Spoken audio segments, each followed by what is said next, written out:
Hello everyone, and welcome back to Edgington, the city on the edge. More so in this one than the last, honestly, because this time we're actually building out into the ocean. Now, the keen-eyed of you will have perhaps already noticed that I am not speaking in time with my on-camera counterpart right now. Evidently Edgington has been plagued by, it's been sort of cursed, possibly by a necromancer, who knows. But evidently there was a really weird and bizarre bug with my face cam, which also includes my audio commentary. My actual, on-camera part works perfectly fine. You can see it right down there, just displaying my general bemusement at what's been going on. But the audio, for whatever reason, and I figure this is only a bug that could possibly have happened once I clicked the stop recording button, lasts about half of the actual overall video and consists entirely of 1 or 2 second clips of my actual dialogue, which is totally bizarre and frankly very hilarious because it picks the weirdest quotes to just use, and I have no way of knowing if they're actually contagious or anything. I think they're in the right order, but suffice it to say that I'm having to overdub this episode, but I thought you might like to still see my face cam because that was about the only salvageable part. So as we start out the episode, and bear in mind it has been quite a bit of time since I actually filmed this, so I've lost track of what actually transpires. We were chiefly trying to figure out how to mine iron. Now we worked that out in the last episode, or what you saw at least in the last episode, that we need to get to a bronze pickaxe to mine the iron. So Rickman has got his business going about him. I think he's somewhere off to my right now. I may be about to check underground to see if I can find him. Yep, there we are. Apparently past me and future me think alike. But yeah, there's some stacks of iron ore that Rickman has just not been grabbing because we haven't had a bronze pickaxe for him. So we've had to wait for him to get some copper and some tin, and then for I believe Bernard is presently on blacksmith duty, possibly Ellie, to actually make sure that we can have the bronze to make the pickaxe to get everything rolling. So we're sort of climbing up this steady, task tree that we need to work out. Oh, and there goes the stone tongs. Yeah, hopefully we can get those upgraded for Ellie soon enough, but who knows. Also, there goes Rickman's last copper pickaxe, I believe. Now, I do manage to make eventually 2 bronze pickaxes that he has kept pretty much to date so far. There isn't much recorded after this because of these technical issues, which I think will probably be resolved fairly shortly, but I don't know what's causing them. They've sort of randomly popped up. Still not as bad as the problems I've had with Adobe Premiere Elements 12 recently, but go and watch Alien Isolation for my for my ultimate reactions to that issue. Okay, so here we are, checking out the bronze pickaxe so that we can make sure that we can craft it when we need it. Meanwhile, the farmers are all going out, and then you can see sort of this bizarre thing just going on by the wagon there. Oh, and are we? No, I think we're just overlooking what's left of our neighbor. Oh, poor Mr. Berserker. Or Ravager, I think it was called. Anyways, yes, you can see this sort of bizarre little behavior that happens by the wagon right now, because people go over to the wagon and they fall asleep, but they fall asleep crossing 2 different squares, and one of those squares usually ends up being one of the access points of the wagon. So, what happens, bizarrely, is that people just casually walk up to the wagon where someone is asleep and stand on their face. Very strange things. Just designating a few more pieces of iron ore there. And a bit of coal, because we're kind of running out of stuff. Skeleton has killed a goblin. Aww. You dick, Mr. Skeleton, you killed our neighbor. He wasn't hurting anybody, except for any wildlife that walked in his path, and a few trees. But other than that, he wasn't hurting anybody. This is a crime scene, and we have caught the skeleton red-handed.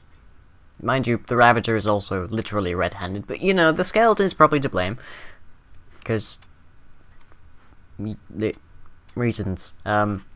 Actually, having been a forensic student at one point in my life, I can say that there actually is only really circumstantial evidence. But you know, we do have the writ of God inside the chat log there, saying skeletons killed a goblin, and it takes us over to him. So I guess we conclude that he did it. Again, Minecraft like death messages have been less accurate, so who knows? Right. Bronze pickaxe. Why we not craft? Need stone tongs. Well, you need tongs in general. Do we not have any tongs? Are you not carrying tongs? Oh, right, yes, we don't have any wood. Right, that's what's going on. We're not crafting anything because we have no wood. Because we also, as yet, do not have a tree farm of any description. Granted, we are surrounded by forest, but since that forest is presently crawling with various mobs, I've been kind of hesitant to take anybody out. So, currently, there is a few sections of the forest that have been cleared by me specifically for chopping that Ellie is occasionally being sent out to check out.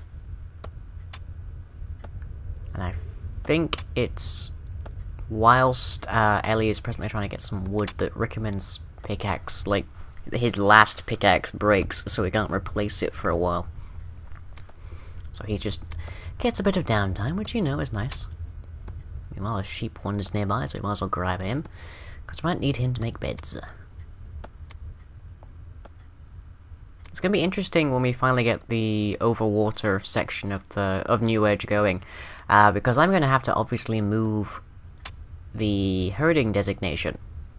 So what I'm expecting to see happen is that I'll put a new one down and delete the old one, and then Beatrix will spend like 2 days just sort of picking up sheep and whatnot and just dragging them over, which is a lovely little animation. I love that new thing. Just checking on the crops. More or less everything is about half size now. Still kind of just keeping the flax and the wheat and such at its current stage, so that's a little bit on the lower side, but that's staying fairly stable. I haven't had to cheat any food in a while, which, you know, I'm quite thankful for. There we go, coal for the forge. I think I described in the course of this, the forge needs coal like a Minecraft furnace, but unlike a Minecraft furnace, a piece of coal isn't a single decaying state of burning. That is to say, in Minecraft, if you have like 7 items in a furnace and you put in another one after the like 7th has been smelted, you will generally not get another smelt out of it. But with the timber and stone furnaces, you get always the exact same number of crafting kind of things out of it. Like it adds a number of smelts to be generated kind of number rather than a time left to smelt kind of thing. Okay. Why are bronze pickaxes not being crafted? Probably because we don't have any tongs. Oh, and also because our stonemason is over here. Oh no, because we still actually don't have wood. Come on, Ellie. Put your back into it.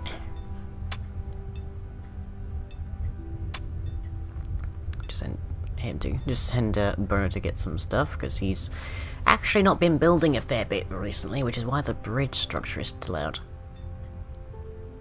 I actually don't know what's going to happen with regards to the pathing issues. Once we finally have the bridge, I think enemy mobs will prioritize dry land. I'm not 100% certain of this, but they might. If they do, then that's fantastic, because it means we can pretty much just stick a ballista on one end of it, and we'll be safe for pretty much eternity. On the other hand, they might try to swim, and I guess that means we have to have a more comprehensive defensive network, involving large walls and archers. Although, if the only entrance is indeed the bridge, like if we just have really high walls... Oh yes, there was another cut. And so we rejoin here at Samantha. Now, as I was saying, if we just had really high walls, then logically the only way that they could enter would be through the front gates, at which point then we could almost certainly put a ballista. We didn't get any chance to use ballista in the last map, so hopefully we get more of an opportunity there. Right now, we're doing a fair bit before we've even got a hole designation. Now, in the original Edgington, I put down a hole designation on pretty much day 1, and was then savaged like day 7, I think, by like a horde of skeletons that Samantha bravely fought off. And then she shot our original builder in the face. Yeah, the stories write themselves in Edgington, I swear. Yeah, need shears. To make shears, we need iron. To make iron, we need iron ore. To make iron ore, we need to get a bronze pickaxe. I know, Beatrix. There are so many times I really want to just knock her out. Anyways, I think that's Emma. Emma was one of like the last people to arrive in old Edgington, so I really don't remember her name very well. But yeah, we have 3 farmers, which is usually more than you might want for a starting kind of settlement. Generally speaking, in a starting settlement, you want to have more along the lines of a forager or 2, maybe the 1 farmer just to train them up pretty sharpish. And then you get things like a wood chopper, you get things like a blacksmith, you get things like a miner, that kind of thing. And we do have 1 or 2 people who are actually dedicated, so we have the 3 farmers right now who are dedicated farmers. We have the 3 archers who are dedicated archers. We have the dedicated miner, that kind of thing. We have Beatrix, the dedicated shepherd. Although, I will say, Beatrix is largely the dedicated shepherd because if I ever take her off, I will forget how long she's been not a shepherd, and the animals will probably starve. Because that's happened before. When I forgot to turn her off stop. Yeah, I am not good with animal husbandry. I guess maybe that's why I like cats so much, because they'll claw your own eye. They will claw your eyes out before they let you starve them. Anyways, so yeah, you generally don't want the kind of mix of professions that we've got here right now. We are mostly only surviving because we don't have a hole designation, so the monsters don't know where to go, and we are pretty much as close to a corner where they can't spawn as we could possibly be right now, and we plan to get a lot closer to it. What I do need to remember is not to build right up to the wall, because then that will actually enable the monster spawning. So we're just having a quick zoom through the mine right now, because I'm just enjoying our free motion camera, because that is such a delightful new feature to have. And I'm just trying to figure out, why isn't Wickerman mining? We just made like a new pickaxe for him, and the answer is he's unconscious next to the wagon.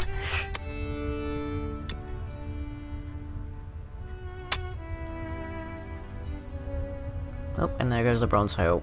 That is the bronze hoe that Laura's actually started with. So unfortunately, that is the last one he's going to have for a while. But despite the big traits and attributes scramble that led to New Edge, Laura's is actually still doing okay. I think we have more than a few like overeaters in the group now. But I'm just going to chalk that up to middle age on a lot of their parts. Like, you know, they're getting old now. Like, we're at episode 53, and some of these people have been here since episode 1, like, months ago. So maybe they're just like hitting middle age. Like, some people in Timber and Stone don't last the week. So for them, this is pretty damn long-lived. But yes, we are actually generating food right now. It isn't actually building up very much, so I'm going to have to try and expand the farms. Hopefully, with the flax now actually generating stuff, we can start to get fishing rods. And then fishing rods are sort of going to be our ultimate in-source of food, because we're going to be surrounded by water. There's no opportunity to not fish. We are basically Venice, as it is portrayed in like every single movie ever. But just fixing up that bridge now, and I think I'm about to... I may be wrong, I'm not 100% certain, because, you know, it's been an age. No, I guess not. I was thinking I was about to extend the bridge actually out into the water, but for now we have little in the way of brick. I actually want to use brick because it's a more sturdy material, and as near as I can tell, when necromancers turn up, they will aim for trees, character units, and basically any manufactured block. This includes raw stone if it's placed, as near as I can tell anyways, because they were aiming at like the top of Edgington. Maybe they were aiming for like the door on the other side, I don't know. And yeah, just checking in on the criminal slowly making his way from the crime scene. You can still see the corpse of our neighbor over there. That's probably going to be this episode's thumbnail, come to think of it. And the title will be Stand on My Face, because that just happens so often. Like right there, the farmer's just done it. Nobody crafting stone hose, because we're out of wood again.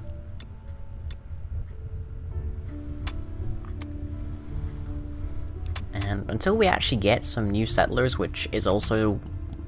New settlers are basically... I think the two big advantages of actually having a whole designation is you have a central organization point where all of your people gravitate to, because you can tell them to go in the hole while idle, and you can build roads to it, so new settlers turn up, and you can like fill out your job role so that people don't have to take part-time jobs all the time. Can't really do that right now because, well, we don't really have any kind of like source of feathers, so we presently can't really handle any kind of protracted firefight with our archers. And yeah, I guess that's just gonna be like the main issue.